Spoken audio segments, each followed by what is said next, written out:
Okay, so first of all, it is a pleasure to meet you. This is obviously our podcast. I read through a number of interviews, and yours was the most impressive to me. I'll tell you, I was really blown away by it. It just seems like you're doing amazing things over there at Intuit, and I really wanted the opportunity to speak more in depth with you. So, thank you for coming on. I appreciate it. I appreciate it. I Please. also read most of your articles in that series, and it's been great to get all the different feedbacks and different backgrounds. So it's awesome. Yeah, I'll tell you a little about me, and then at that point, I'm going to start with talking to you. But basically, I represent federal employees as an attorney for about over 20 years. I used to be a federal employee myself, and my passion is disability reasonable accommodation cases. I just feel like you make a difference in people's lives, number one. Number two, the law is actually one of the few laws that's on employees' side, in my opinion. Really, as you know, probably the ADA has really made it so that more people it's inclusive of more people with disabilities. It's a lot less hard to prove that you have a legitimate disability, number one. Number two, since I mostly represent federal employees, the federal government has to show undue hardship, and they are the third largest employer in the world. So they've got the money. So it's hard for them to show undue hardship. So it's very much a fun field because you can make a difference in people's lives.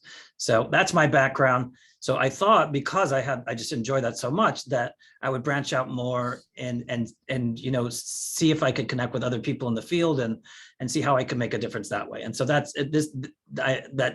how I got involved with the articles and moving it to a podcast. You're one of the first, I'll be honest with you. Podcast, I've been doing the article for a while, but basically I'm recording this, and then I think have you done this before? You ever been interviewed? Yes, I have. Yeah. Okay. So you know the story. We're just going to cut and paste it. So I assume by you being on this that you give permission for me to put it in the podcast. Sure, absolutely. Okay, great. All right. So that's me. Enough about me. Now let's talk about you. Reminds me from Chevy Chase in Fletch when he says, "Enough about me. What do you now about you? What do you think of me?" Okay. So tell me what attracted you. Well, first of all, tell me a little bit about your background. Sure. So my background is a little bit different. I got into web development in the early days. This was about 20 years ago. And this was at a time when people didn't teach how to do web development. We just all learned it ourselves. My background is in fine art. That's what I studied in school. And I became the website manager for a museum of art. In the spare time, I was actually building websites for different projects.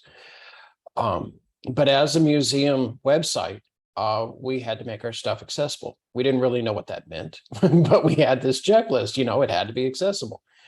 And so that was where I started getting introduced to how do you build experiences for everyone, regardless of their physical, sensory, cognitive disability. One of the things we came up, this was a long time ago. This was, I had an intern at the museum. We created a gallery explorer that you could walk around the galleries with. At this time, it was before your iPhone. It was with a handheld device, and be able to access the artworks on this this little Palm Pilot, essentially. But that information on the Palm Pilot was actually an accommodation because it allowed people to access the information in multiple different formats. That device didn't have a screen reader, but you could, if you had visual disabilities or dyslexia or something like that, you could actually manipulate the screen. So that was one of the first things we did. And it also detected where you were standing. So you didn't have to press buttons. You could actually stand in front of an artwork and get that information. This was the early days, though. And so I became involved in a movement to rebuild the web site by site by using web standards.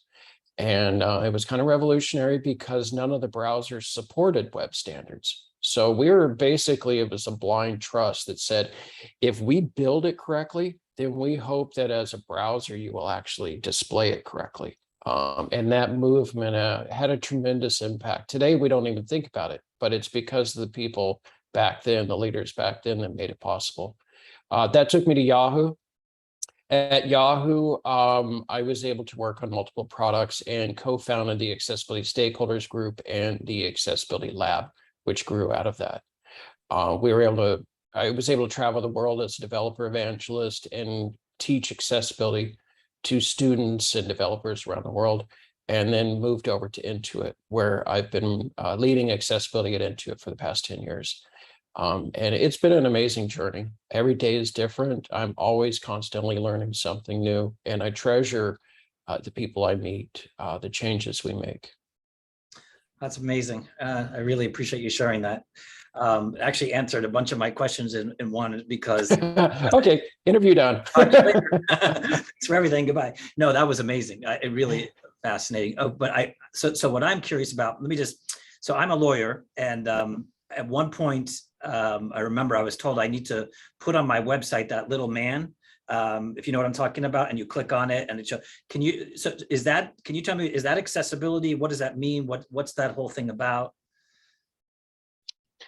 Well, so I'm not sure if you're talking about a proprietary overlay or if you're talking about the accessibility features that are built into every device. So I'm going to talk more about the accessibility features built into device, because that's what we focus on. Okay. So if I have a phone, a mobile phone, it has that little man like an iPhone, and that little man on the iPhone represents the accessibility settings. And so what happens is, as a person, I can custom design that phone so it works best for me. I can turn off animations. I can turn off transparency so there's more contrast. I can, instead of using my finger, I can use my face, my eyes, my speech in order to control the phone. Instead of looking at the screen, I can hear the content on the screen. If I'm dyslexic, I can have the screen show me what it can read the text on the page, but also show me, which block of text is highlighted. These things are built in every Windows machine, every Mac, every mobile device. Each one has its own methods of doing that. And so what our job to do is to respect the user's preferences. And if someone requests, I get seasick when you put a lot of animation on the page, then we respect that and we will show reduced animation. Instead of showing a really big, broad, fast animation that most people will get, we can actually deliver a subtle animation for them. So, okay. So by the way, I was talking about both actually. And so I'm an Apple guy. I use mostly Apple products. Mm-hmm. And I always know that these features are built in. I never know how to use them, but it's very interesting to hear more about how they're to be used. But I was speaking also about when I was creating my website for federal employees. I was told that the law is that I have to put on a little accessibility like widget, I think is a term I'm looking for, on my site to allow people to be accessible. And then I was told also that maybe you don't need to put on, like there's a lot of confusion going on, whether do you happen to know anything about the laws? Are people obligated to put on? Is it a personal choice for private business? Is it state specific? You're not obligated. Mm-hmm. You're not obligated to put an accessibility widget on your application in any means. What we're obligated to do is to provide the same content and experience. Well, not the same experience, the same content and the same access to the functionality. When I say it may not be the same experiences, that there might be different experiences. For instance, I might provide slightly different text to a screen reader than I provide visually. And that might be because I have to reorder the text in a more logical sequence for screen readers. But the core is to respect the user's preferences and the user's preferred method of accessing information. And you can do that without an overlay. Okay. So I'm just curious, on a personal level, what attracted you to disability inclusion? When I first got into accessibility because it was a requirement, because I was working in a museum. And to me, it's how I've always created sites. So I started out building accessible. When I first started programming, that was the requirement. So to me, it's always been a matter of code quality. And that's how it was for maybe the first 5 years. is you're not building a good site unless it's accessible. But then when I moved to Yahoo, I started meeting colleagues and customers that had disabilities. And when you start meeting people that require different access modes to content, that's when you realize the true importance. You're not just checking boxes, but you're actually building quality products and you're facilitating their independence. And that's when I really got passionate about it, because it made it personal. That's why at Intuit, I highly encourage people to volunteer with different agencies. We show customer interviews constantly. We show videos on disability etiquette, inclusive design, because I want people to know the person that's behind this, code request or this function request. Okay, so I happen to be a big Intuit fan. I just wanted to point that out. I used Mint from the beginning before it was owned by Intuit, and I remember when Intuit bought it. Also, we use QuickBooks Online for our books. So that's one thing that really attracted me, and I was interested. So you talk about animations that you created for that. Can you tell me a little bit more about that? Sure. So Apple in iOS, maybe about 4 or 5 years ago, they introduced this concept of the icons would sort of float on the screen, and the screen would move behind them, and then the icons. And it's actually a pretty novel and delightful experience. But they immediately found out from a lot of customers that it made them sick. It gave them seasickness, motion sickness. And there's a condition called vestibular disability. And this is where people get sick from motion. So Apple quickly was able to release an update to the OS that allowed you to turn off those animations. And it's called Perverse Reduced Motion. So what we were doing is at Intuit, we were creating a new motion group, and they were redoing all of our animations. And so I connected them with one of our colleagues who has a vestibular disability, and he joined their group as a consultant. And together, what they were able to do is create a platform that we actually open sourced, so that if someone has that preference for reduced animation, that we can deliver a secondary animation. So instead of getting the big full animation, we're now able to either produce something that doesn't move at all, or it moves really slowly, or it moves in a way that best supports someone with a motion disability. An example would be as you're getting your tax return, we may have an odometer that spins really quick, and it shows, your tax return is this, and then all of a sudden the numbers spin. It looks really cool. But for someone that needs reduced motion, that animation may only last like a fraction of a second, and it's just a few numbers spinning. So they can still get the experience of there's some dynamic activity going, but it's not going to make them sick. So we added that to an open source project that we have. Open source means that anybody can take this code and use it without paying for it. It's a way for people to build design systems, and that's included in it. And it's been really, really helpful. And it's an example of how by including people in the very early stages of design that you can create really good products. Wow. Okay. Are you ever involved in Intuit with reasonable accommodation requests? Has anyone ever come? Go ahead. Sorry. Oh, sure. I'm involved, but I'm not part of the accommodations team. So what that means is people come to me all the time asking for advice, and then I can provide them with some resources and explain how to apply for reasonable accommodations. And I have been the part of conversations for people that are getting accommodations, and our team has also been a part of that. I'm just not the final connection where that gets done. That's done by our HR team. So would you say you're more like a subject matter expert? Like they'll come to you? Yes. Yeah, exactly. Okay, a couple more questions, then we'll wrap up. I'm really enjoying this though, so it might keep you a little longer. But what is Accessibility Lab? Talk to me a little bit about that. At Yahoo, we had an accessibility lab. We don't have it at Intuit, but at Yahoo, see, every company deals with accessibility differently. And you have to respect the culture and the drive of accessibility at different companies. At Yahoo, it was engineering driven. So everything that was done was based on engineers.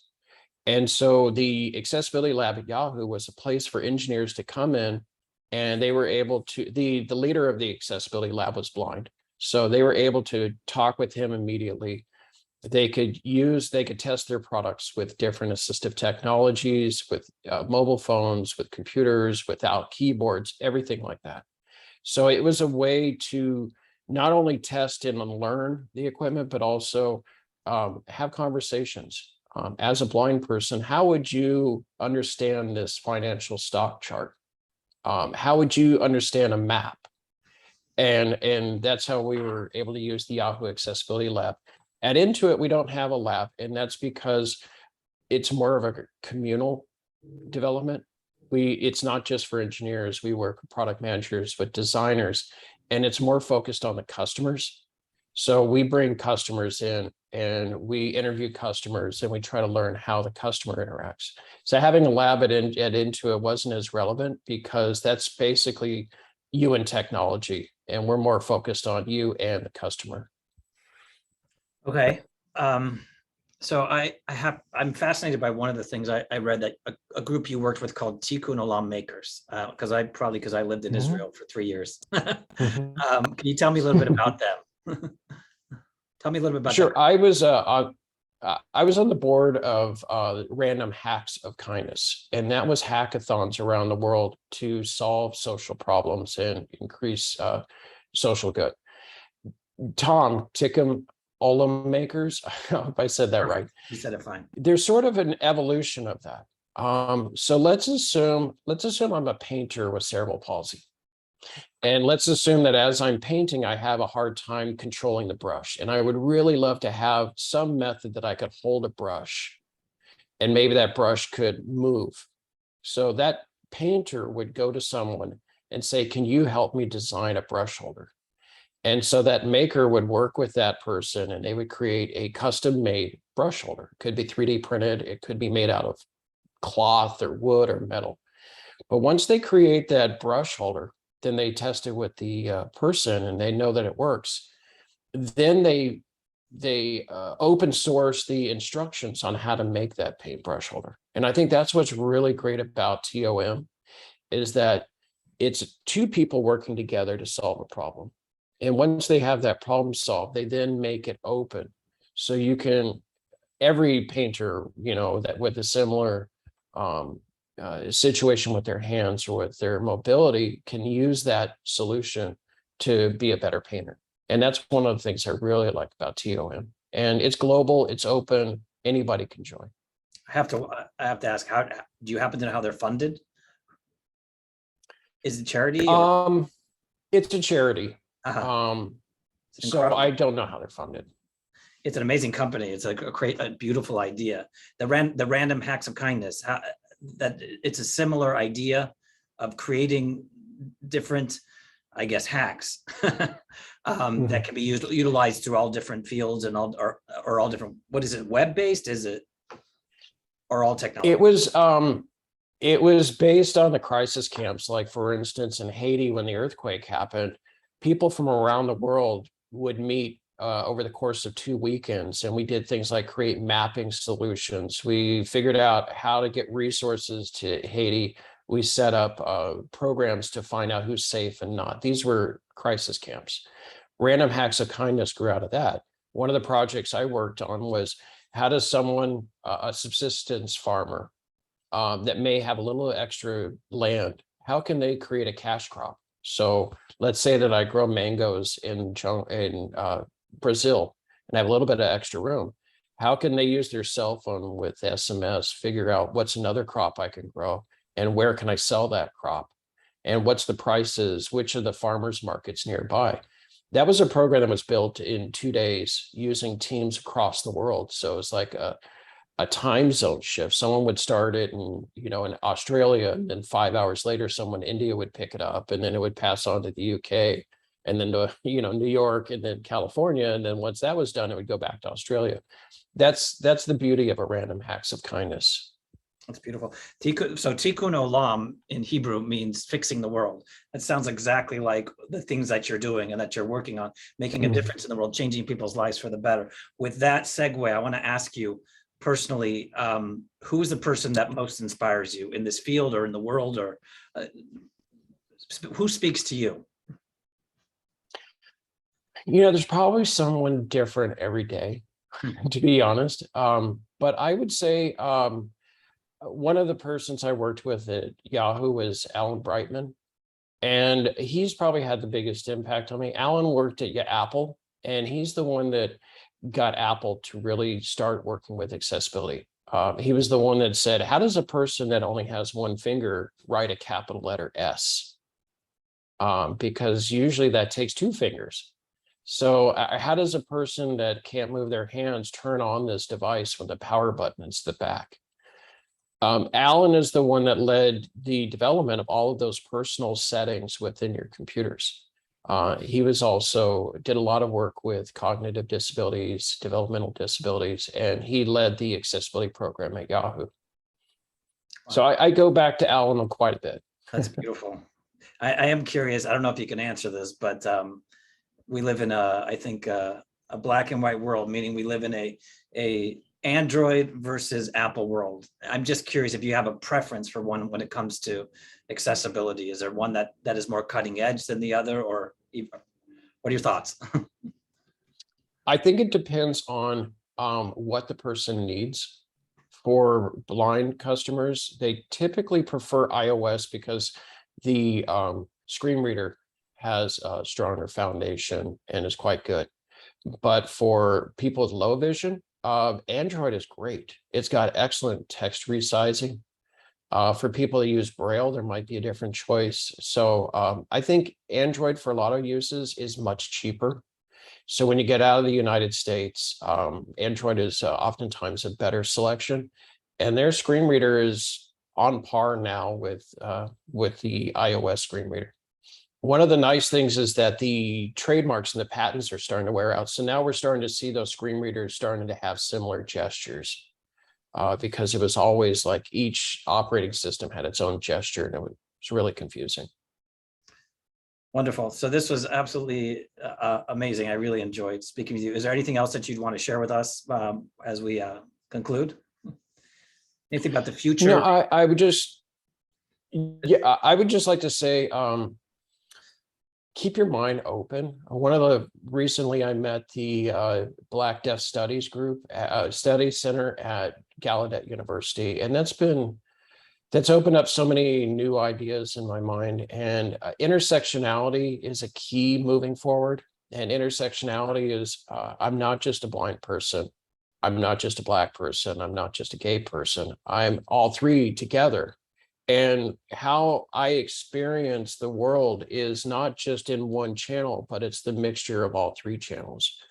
And we bring a much more robust